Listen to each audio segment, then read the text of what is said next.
Blaine, can you hear us? I can hear you, yeah.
So welcome everybody to the Governance SPC for the 26th of October 2023. And it rhymes. It's so nice how that still rhymes.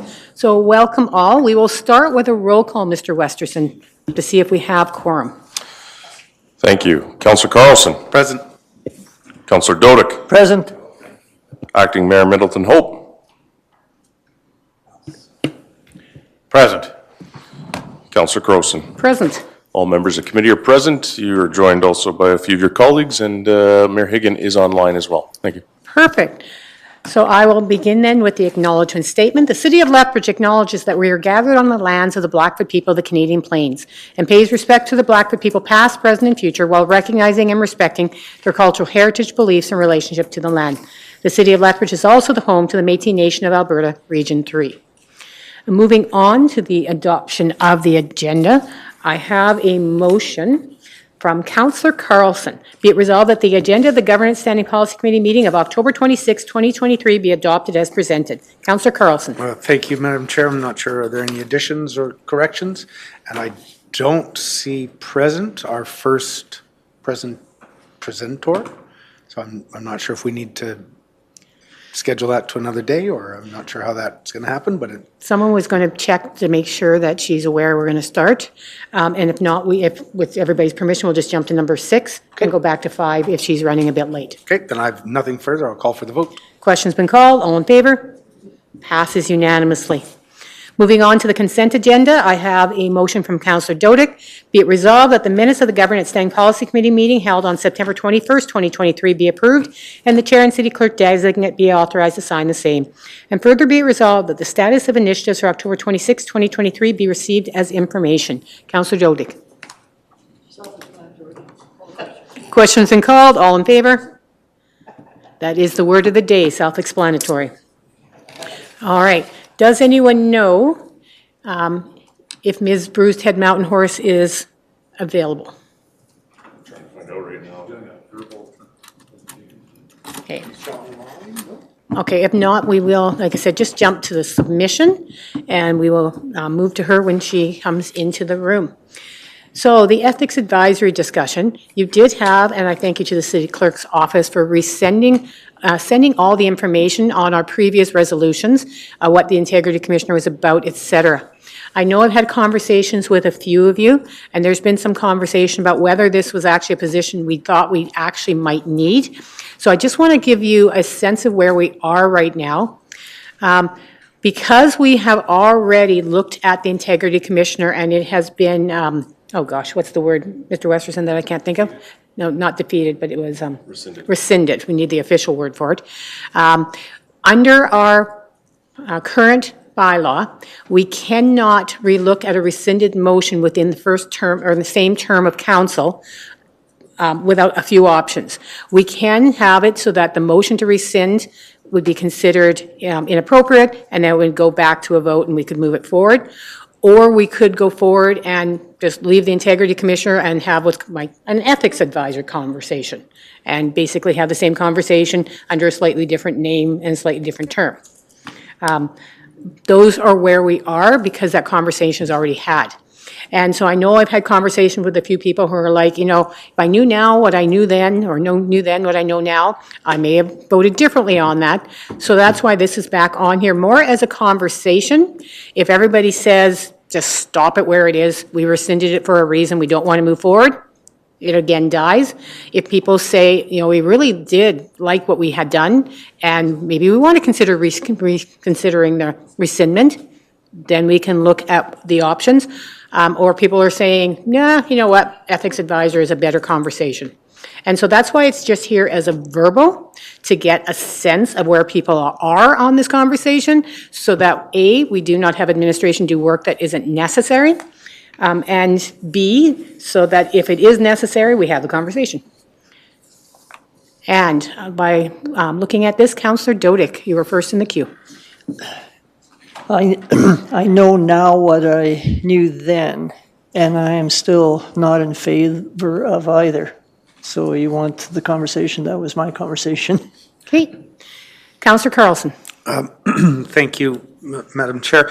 When we talked about the position that we then rescinded, did we also talk, and I'm sorry, I didn't review the PowerPoint presentation from whenever it was. Did we talk about an ethics advisor? Because I sort of reviewed the attachments on the ethics advisor, and I'm trying to see what the differences are.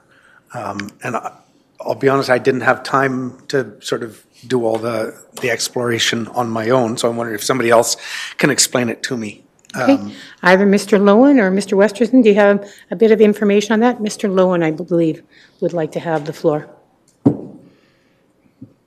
We're trying to give you the floor, Mr. Lowen.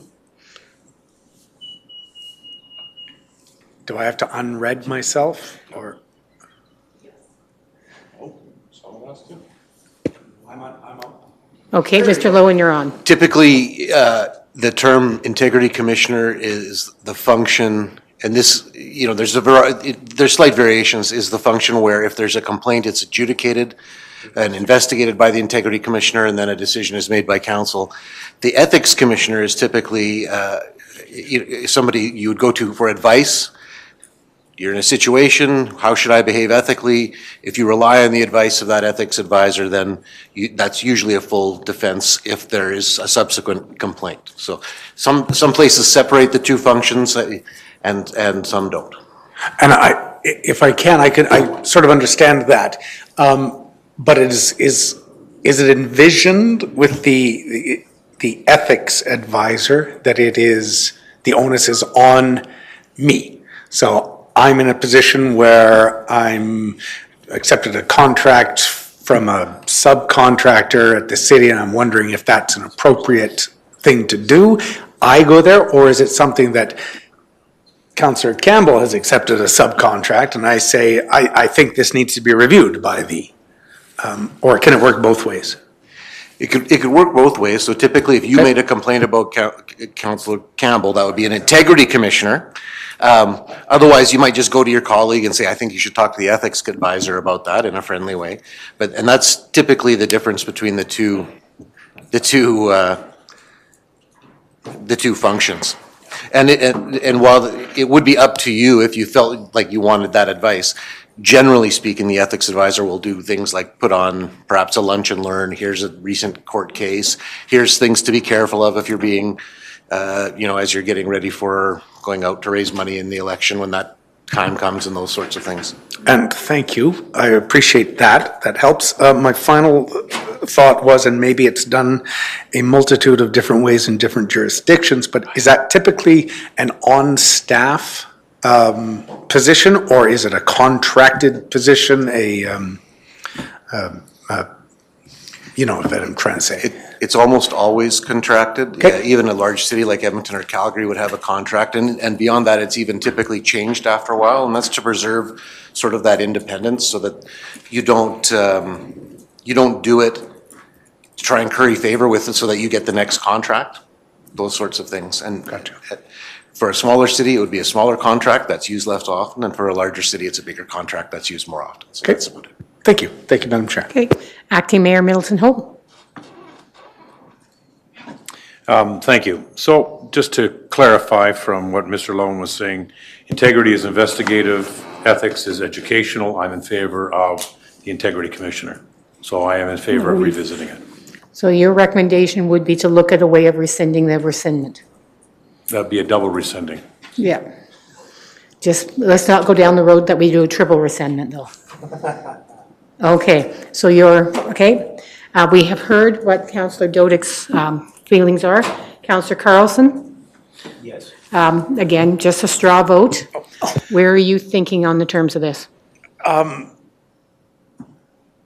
am not passionate one way or the other. I think, yes, I was sitting on it, but they took it down. I think both could have merits, but to explore both, I think I'm okay with rescinding so that we then have the option to explore both. I think they could both have merits, whether you investigate or give ongoing training. I think both could be helpful. Okay. Councillor Campbell, Councillor Schmidt-Rempel, Councillor Palladino. Any concerns, questions about what we're working on right now? Okay. Councillor Schmidt-Rempel? I think just in reading all the materials, I would be more interested in the ethics advisor and taking a look at what that might look like. Would you agree to looking at a rescindment so we can look at it in totality, or just focusing on that? I would just focus on that at this time Okay, and then look at the other at a later date. So I have somebody in the middle, somebody who's on that side, and somebody who's on the other side. You guys are, yeah. Okay, Mark or Nick, you may have to break our tie. I'm much like Councillor Carlson.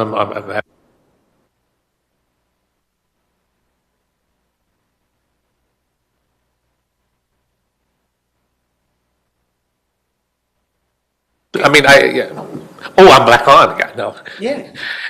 No, I just, I don't have the passion for either. Yeah, that's my honest thought.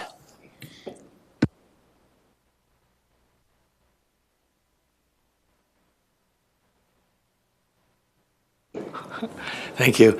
I think a year and a half ago, when we first looked at this, I think I was more concerned about the expenditure, or I was worried there was going to be a full-time employee involved. And so I think that was my concern then. Again, I'm not partial one or the other. I suppose if I had to choose one, I'd probably go with the advisor. But are you suggesting we do the full rescindment to look at both? Or do you suggest just the ethics advisor and? Yeah, I don't have a position on that. I don't know which way would be better. Councillor Carlson, back to you. Thank you, Madam Chair. Remind me again, I may have been reading something while you gave the explanation on the rescindment. Council cannot look at something that during the same term that we've already rescinded. Mr. Westerson and I will explain that there are options Okay, thank you. to get around that. And there's two ways that can be done. And it can be done legally under our procedure bylaw. Yeah. But it's something that we wouldn't do just needlessly. That's why we're having this conversation. Right. And I'd like to know because I'm not fully versed in the procedure bylaw around this subject at the moment. Is it a simple majority of council to overrule that, or is it? Well, and Mr. Sarsfield is here Oh, as hi. well. Hello, David. So there's two ways. We put in, and I know the mayor wants to speak next, but we'll explain it quickly. I'll give you the one way, and then we'll have the city clerk's department explain the other. We put I'm going to call it a loophole, but we put a plan into the procedure bylaw because it's our own bylaw. We know that sometimes we need wiggle room. So with a 100% majority, we can at any point rescind any part of the procedure bylaw that's not covered by a provincial or federal law, right? So that is one option, but that takes 100% support. And since I know I won't get it, that's one option. But Mr. Sarsfield can explain the other option. No, it's still a Robert's rule, just a different option. When's your vacation?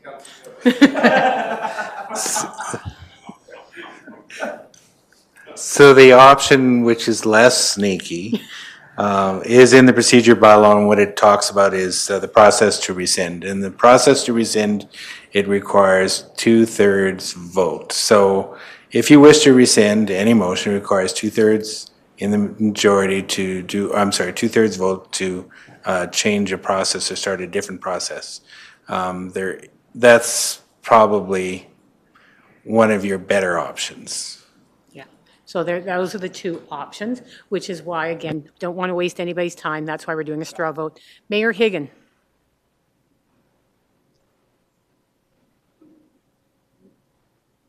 There's the mute, sorry.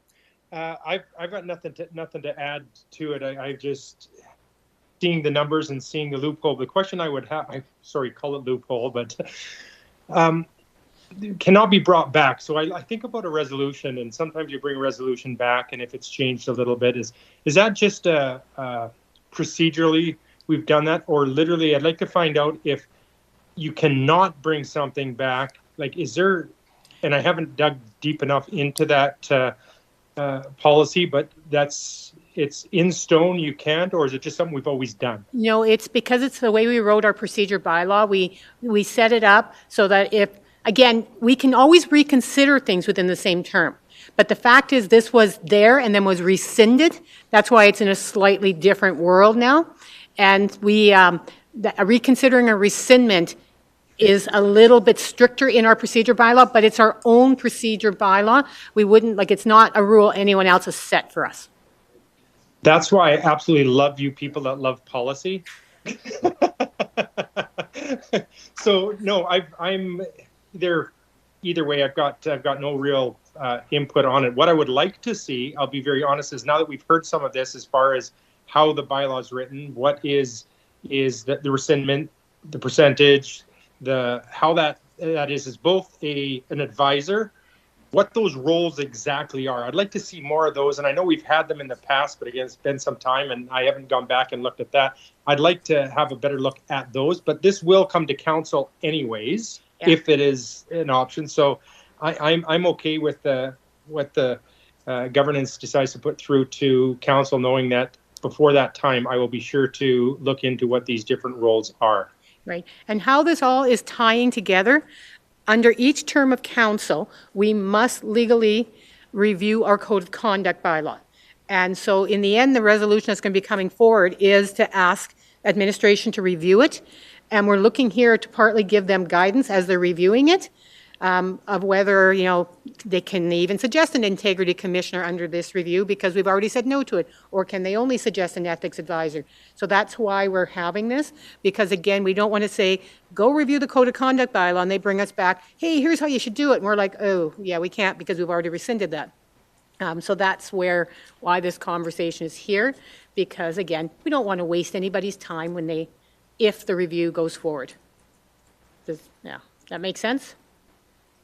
Because having helped write our code of conduct bylaw, it's not a good code of conduct bylaw. There's so many ways to break it. If you think that loophole I was telling you about is a good one, wait till you find the loopholes in the code of conduct bylaw.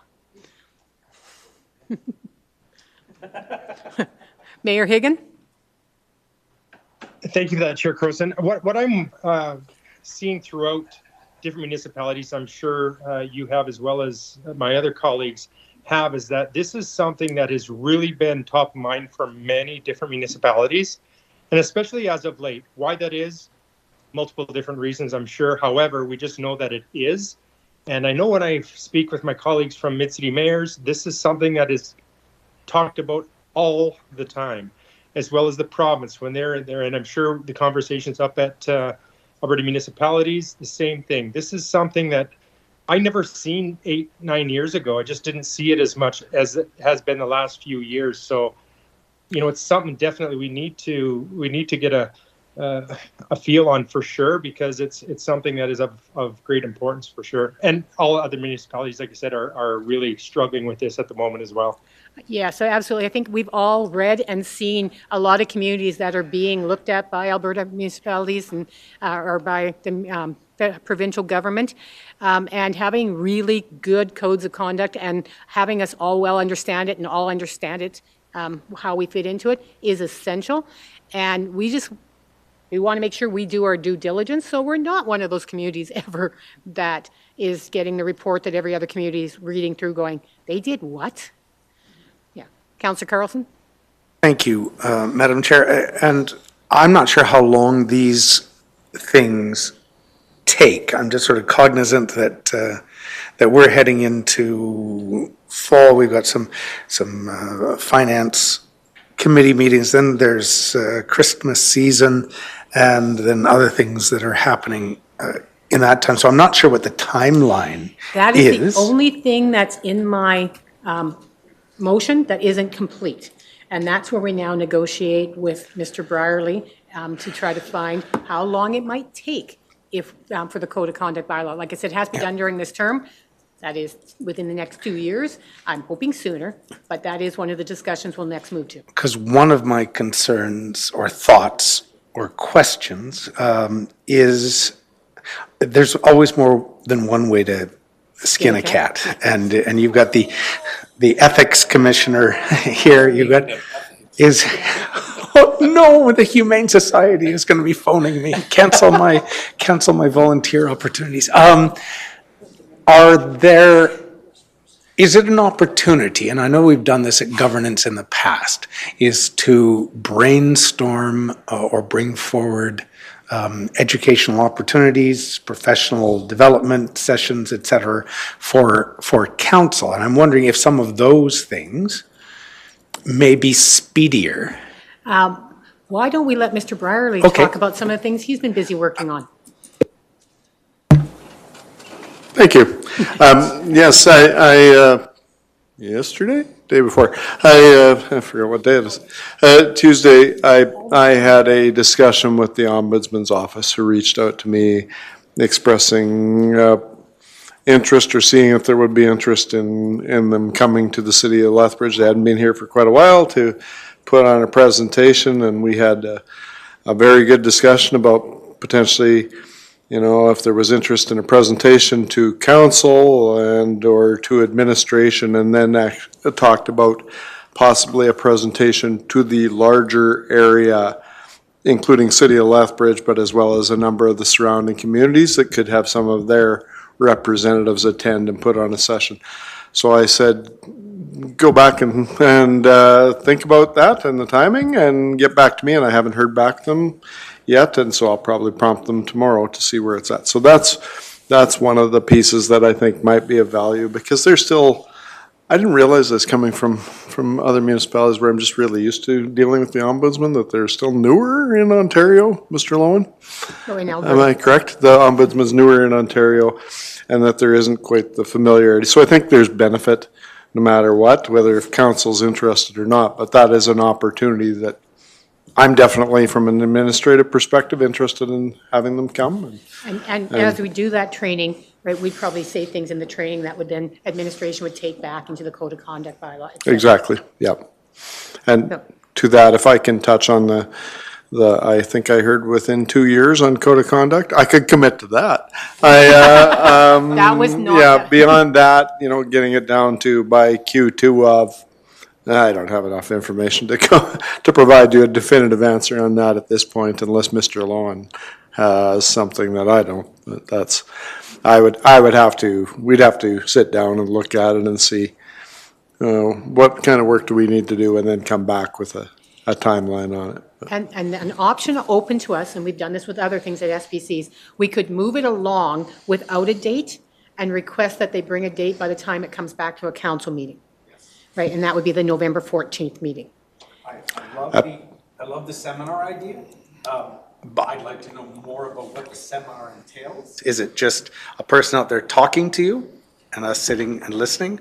I'd be Or more, tabletop I'd be exercises more of ethics? interested in a back and forth discussion, and that's my personal. Through the chair, yeah, it would be that. It would be the back and forth and conversational. And there's some pieces that we've spoken about. I had a specific list of things that I won't get into today that I spoke to them about that we might want to consider and talk about and improve understanding and knowledge and look at options. So it would be very two-way. Okay. Councillor Dodick. Yeah, I just have a question regarding, you said that the code of conduct is, that the one that we have right now is not very tight, or it has loopholes and things like that? Yes. Okay, but isn't that something that we could tighten up? Because when I see the terms of reference for the ethics advisor that's in the package, which is what, for the city of Calgary and things like that, and our code of conduct is incorporated into a bylaw, isn't it? Or Yes. is that how it works? But doesn't the city solicitor give advice on bylaws? So if we directed the city solicitor to tighten up the code of conduct, would not that get us to the same place that an ethics advisor might? I think the ethics advisor, the idea there is ongoing, so once the bylaw is rewritten, that is somebody who, you know, you've noticed, I'm hypothetical here, but you've noticed me stealing office supplies upstairs, I don't know what it's going to be, right? And so that would be the ongoing part. And by the way, I don't think we need an ethics advisor, stealing is bad. You have office supplies? But I think that's the ongoing part. So it's not just in the rewriting of it, but it's whether we put in there that we have an ongoing ethics advisor into the bylaw. Well, it would seem to me that this discussion, or a discussion about an ethics advisor, would be something that should take place once the new code of conduct has been drafted, because we would be asking questions of the ethics advisor on a code of conduct that likely will no longer apply. And so, But the reason is, like, again, right now, Mr. Lowen could not even suggest putting into the bylaw an integrity commissioner unless we rescinded the old one, even if he thought that was the best option. well, I'm not talking about the integrity, I'm talking about the ethics advisor. It seems like the ethics advisor, I understand what you're saying. Using what Mr. Sarsfield said, you could potentially through a 2/3 vote, get into a position where you can vote on the integrity commissioner that you want. And by the way, just as an aside, you're not going to get any lawyer with any experience that has any knowledge of this area at $150 to $200 an hour. I'll just throw that out there right now. That is about 1/3 of what a lawyer would charge that actually has experience in that area. All I'm saying is that I would suggest that this conversation take place once the code of conduct has been tightened up. That's just my opinion. Okay. All right. Oh, Mayor Higgin? Thank you, Chair. Further to what Councillor Dodick had mentioned, we do have this code of conduct bylaw that we're looking at, and I would really like to see, after hearing Mr. Brierley speak about if there's somebody, that consultant that can come in, talk about integrity commissioner, ethics advisor, really state, and someone that's got expertise throughout other municipalities that have seen this and has been probably questioned on it for some time, come in and actually speak to us before any decision is made. So I don't know if there's something that I can't put that in as far as a resolution at this time, as I don't sit on it, but if it's something that my colleagues could think about, and if there's any questions on that, I really like what our city manager has mentioned. If we do have somebody that could actually explain this better, what's happening in other communities, etc., I think this would help us with a decision further down the road. Just some thoughts for conversation. That's why the only motion arising is the code of conduct review. And yes, we will learn more about ethics advisors and integrity commissioners. That was more just the entranceway into having this discussion, and to let you know, if our discussion, if you guys come out of the ombudsman discussion going, we need an integrity commissioner, well, now you know how we'd have to go about making that happen, so that you're not going into it blinded. So, like I said, that's why it was discussion, but the main motion will be just about the review of the code of conduct bylaw. Make sense? All right. Absolutely. Thank you. Can we put the code of conduct, that motion up? Yes, the motion arising that we weren't planned for at all, even though it's completely written.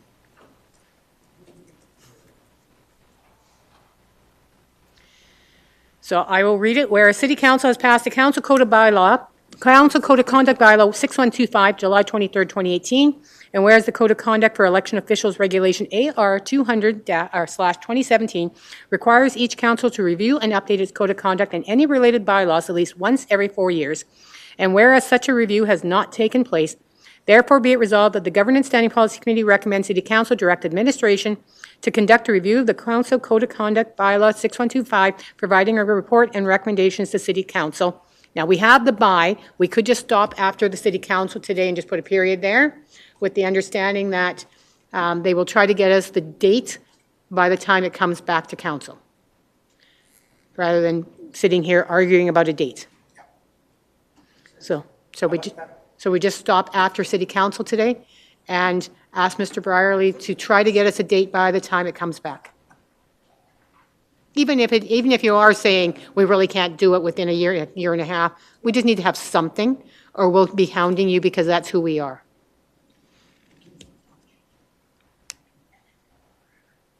All right. As we're making the changes, are there any questions about the actual motion? Or, word of the day, is it self-explanatory? Are we amending it? Oh, you can. Mr. Sarsfield wrote it, so I have no problem if you have issues with it. No, the date we're just going to leave blank, and we've asked Mr. Brierley to try to bring a date by the time it comes November 14th to council.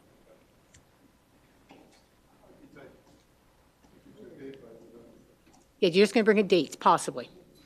Yeah, I know a date by the date.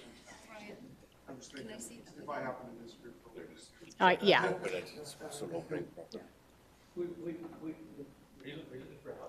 We won't try. I sent it via email too, as well.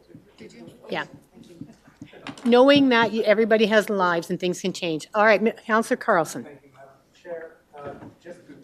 To tie it back to your earlier point, if we say that directing admin to review, I'm trusting that even if council has rescinded the part about the Integrity Commissioner? integrity commissioner, so I'm confusing the two, that if that pops up, that will still, it could be a recommendation, or it could be something to explore.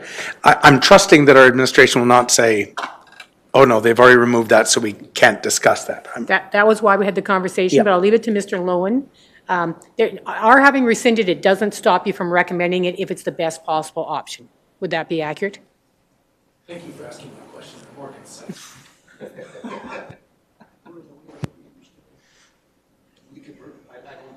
That rescindment, I defer to, or be interested in Mr. Sarsfield's opinion, but I think that the particularities of the rescindment relate to that precise motion, not to something that's substantially different. That's lawyers speak for the fact that you could bring it back if you recommend, okay. Mr. Sarsfield, anything different? I go with the will of council. And that's city clerk speak for you, yes, it can happen too. Okay. Has everybody had their questions answered, ready to vote? Yes. All right, all in favor? It's my motion, I'm not going to debate it, I'm just going to vote it. All in favor? Opposed? That motion carries. All right. No, Ms. Bruce Head Mountain Horse is not feeling well, and so Mr. Brierly will update on what we can, whether that is dealing with it today or moving it to another day. Thank you, Madam Chair. Yes, I had a number of very quick Teams messages back and forth, and Ms. Brewstead unfortunately is not well today and doesn't have a voice. So, but what I have learned is that they have been unable to come to agreement on the terms of reference and would be looking to postpone this until early 2024 to allow them time to work through the terms of reference and come back at that time. Okay, so we have to do a postponement motion then, Mr. Westerson? And what, Q1, Q2? Q1 2024 should be sufficient. Okay. And who was, that was actually, the motion for that was coming from Acting Mayor Middleton Hope. Are you fine with bringing the postponement motion forward? Okay.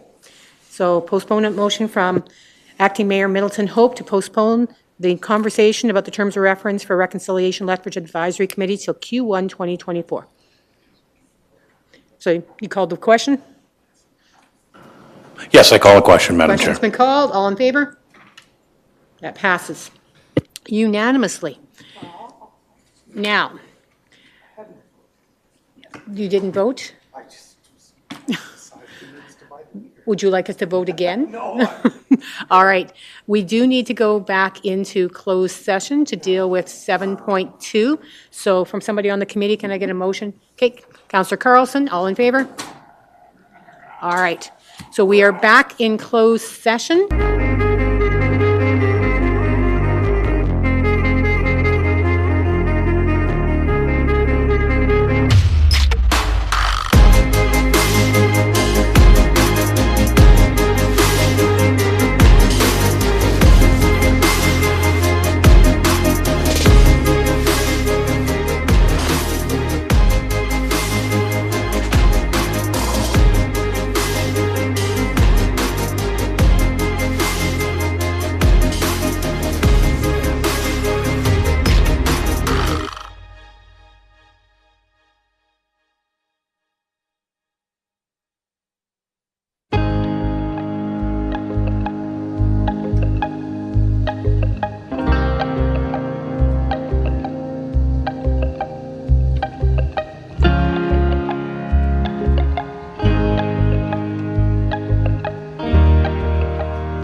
Yeah, no, Jen and Mark and Nick disappear if you want. Thank you, Ryan. Thank you, Blaine. Thanks, guys.